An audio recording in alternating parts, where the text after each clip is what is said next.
So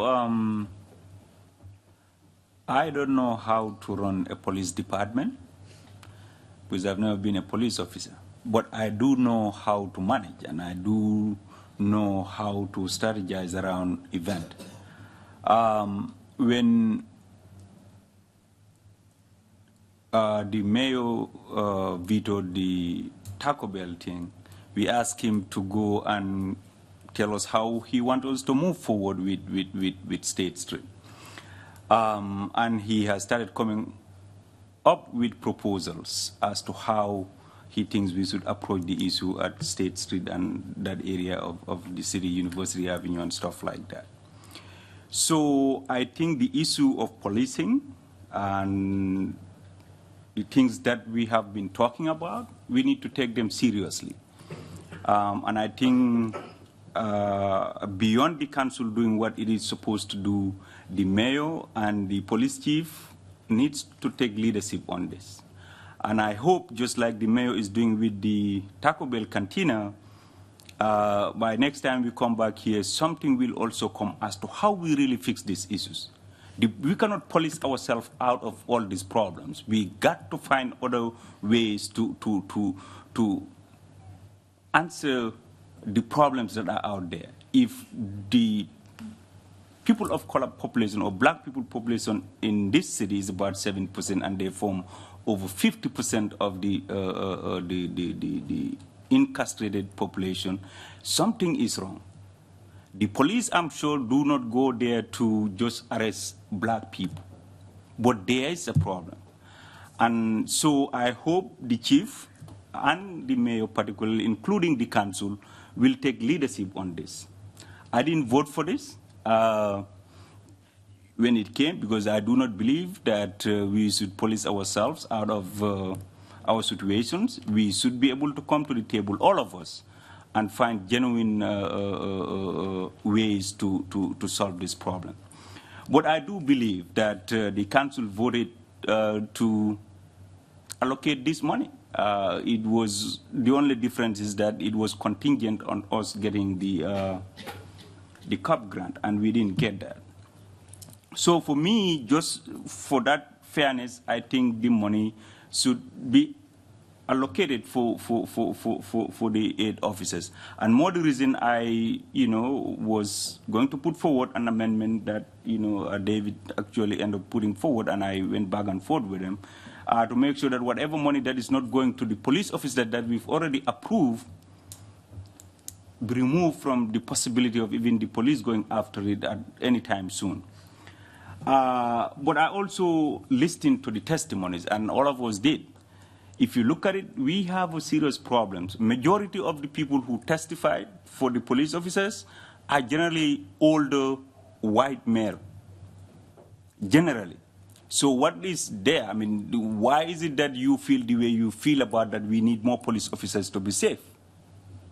My own cousin, who lived in my house, was the last homicide victim of 2016.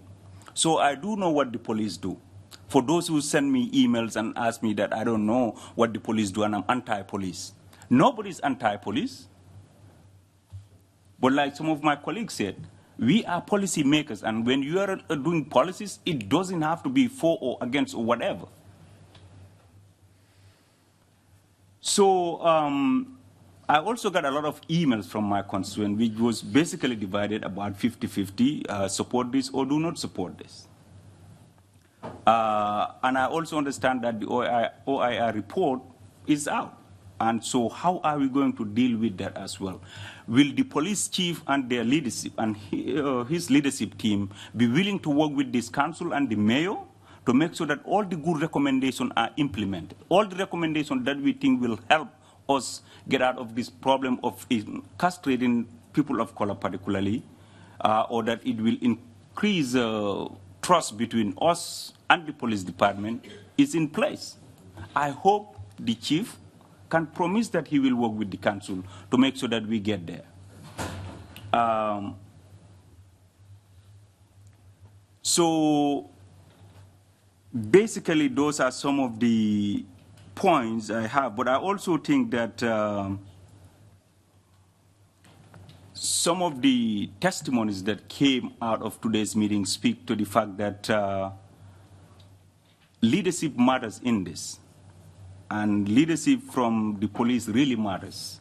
We've had testimonies about where police of color not promoted as they're supposed to be promoted. We've heard about so many other, troubling numbers around people of color. Like I said, the police do not go out there, in my opinion, to cause trouble or arrest people of color, but their tone and their leadership style obviously speak to how some of the officers behave. And so, like I said, this money was allocated personally. This time, I will vote for it. I will make sure that, I support what the council decided. For fairness sake, but I hope tomorrow again, because we are talking about 20-something officers, and so I'm sure tomorrow or the day after, we'll start saying, well, we have the momentum now, we have the public on our side, so let's go and ask for more police officers.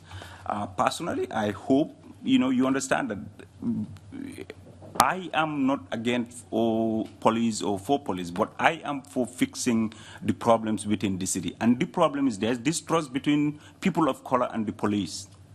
The problem is also more people of color are incarcerated more than any other group of people.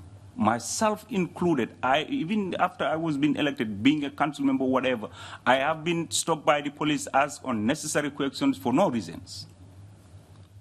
And I'm sure if you do a survey of particularly just the council members here, that may not be the case for many people. Why is that happening?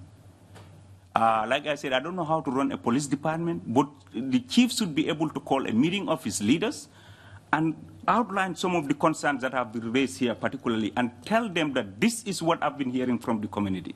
We all should find a way to stop this. We don't have to go to the academy to learn some of this stuff. Some of this stuff should come from leadership. And I hope the chief, you'll be able to do some of this stuff. Really, for me, it's not about police or no police or whatever. It's more about the city. Ultimately, we all live here, and ultimately, we all need police. Even the police chief is to get into some trouble, he called the police. The mayor will call the police if he get any trouble. So there's nothing for or against. How do we all, particularly those who come here and testify, give the money to the police? Anti-police, anti-police. What will you do when we give this money to the police tomorrow? Will you join forces to make this community better? So that you don't go to the jail and everything you see is people of color? Is that going to happen or not? Are you just for police? Because that will not fix the problem. Once you want to be just for police, everybody else is also going to be against the police. Is that how you fix the problem? So those who send this unnecessary email insulting people and all this kind of stuff, I hope they are listening. Because this is our city, and we all have to be part of the process of fixing this problem. Thank you.